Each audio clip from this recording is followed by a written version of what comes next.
Welcome to this week's segment of the Ripoff of the Week. My name is Adam Andrzejewski, and I'm the founder and CEO of OpenTheBooks.com. And we've got a great topic. It is breaking news. The White House, less than 2 hours ago, released its annual report to Congress on White House payroll. And we've already been through it. We've already been through the release, and we're going to talk about this live as we've done this to break this on the program today.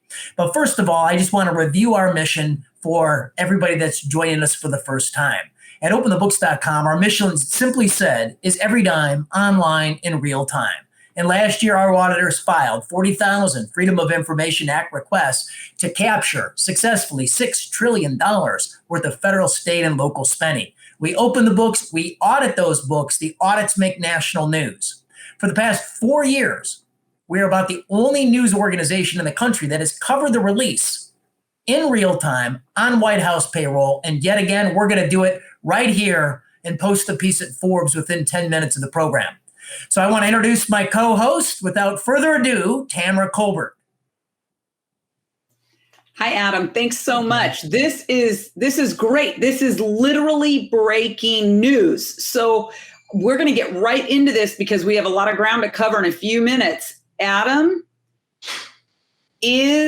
tell us a little bit about this White House payroll. Is this going to cost us a lot of money? Yes. Oh my gosh, we've never seen anything like it. So the White House release of the payroll, here's the top line. Biden's White House payroll is the most expensive in American history.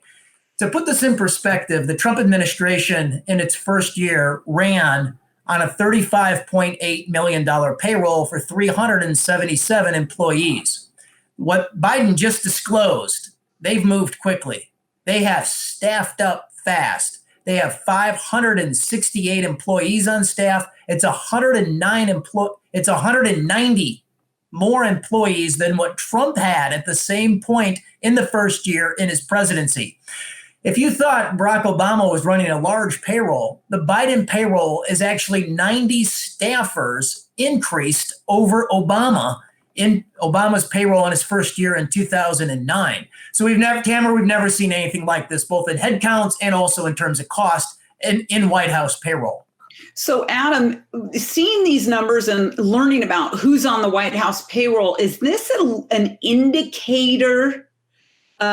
Should we be reading into this to what these 4 years under the Biden administration might look like in terms of spending and So Tamara, I think it is a leading indicator. The Biden administration has proposed $6 trillion worth of government spending, and then their own payrolls. They come with head counts and expense like we've never seen. Conversely, to contrast that with the Trump administration, Trump had issued an executive order of a hiring freeze in the federal agencies. They said that they were going to do more with less, and Trump led by example on his payroll. We showed that right from the beginning, his head counts were down and down sharply, and the cost was down and down sharply. And we followed that every single year. And over the course of 4 years, Trump saved nearly $24 million versus the Obama White House payroll. We forecast that the Biden payroll will take the Trump payroll, which is at an inflation-adjusted $164 million, and Biden's payroll will top $200 million. He'll add $36 million to payroll. That's unbelievable. So we know that there's a difference between current First Lady Jill Biden and former First Lady Melania Trump. What is that staffing difference? So back in 2009, in the first year of the Obama administration, Michelle Obama had a total staff of 24, and she took a lot of heat for it. In Melania's first year in 2017, she had a staff of 5. And Dr. Jill Biden here in 2021 has a total staff of 12. And 5 of those employees are going to float between the president and the first lady. So she definitely has more. She does have positions that we haven't seen since the Obama administration that she has staffed. Her chief of staff actually makes the most that any staffer can make at $180,000. She's got director of communications. She's got schedulers and aides, associates, advisors, senior advisors, and a couple of social secretaries. The social secretaries make $155,000, and the deputy makes $80,000.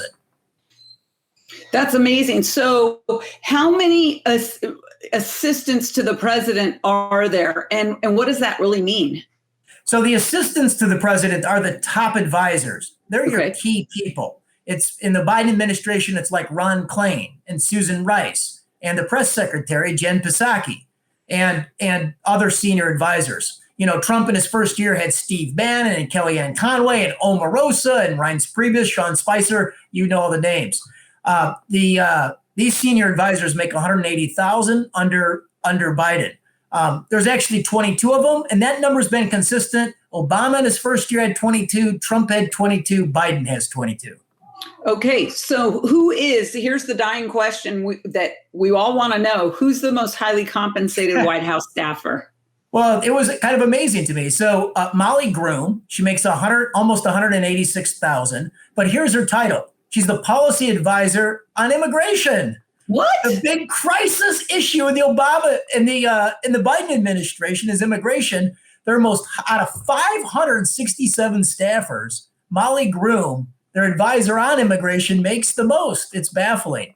Their second, this should scare everybody. Their second highest paid advisor, Elizabeth Horn, she's their advisor for broadband, and she makes $183,000.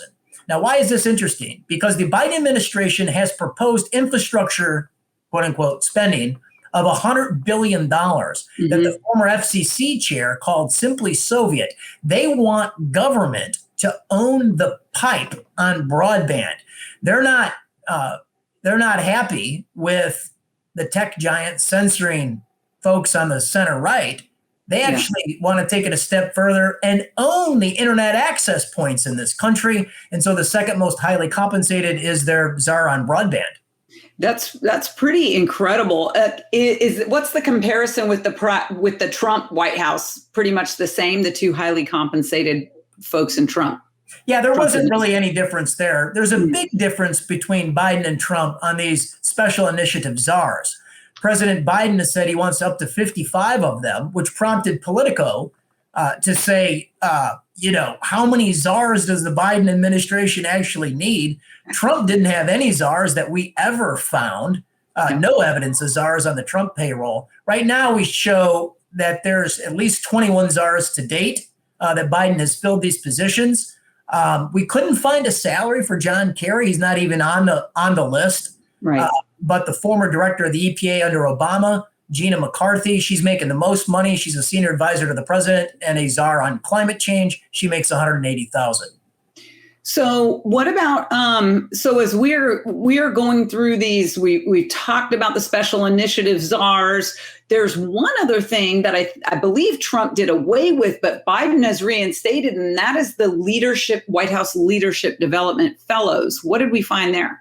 So starting in 2015, President Barack Obama instituted a new fellowship at the White House, a leadership development program, and he had an initial class of 16 in that program. And we showcased that. During the Trump years, the program was dormant. Trump didn't appoint anybody.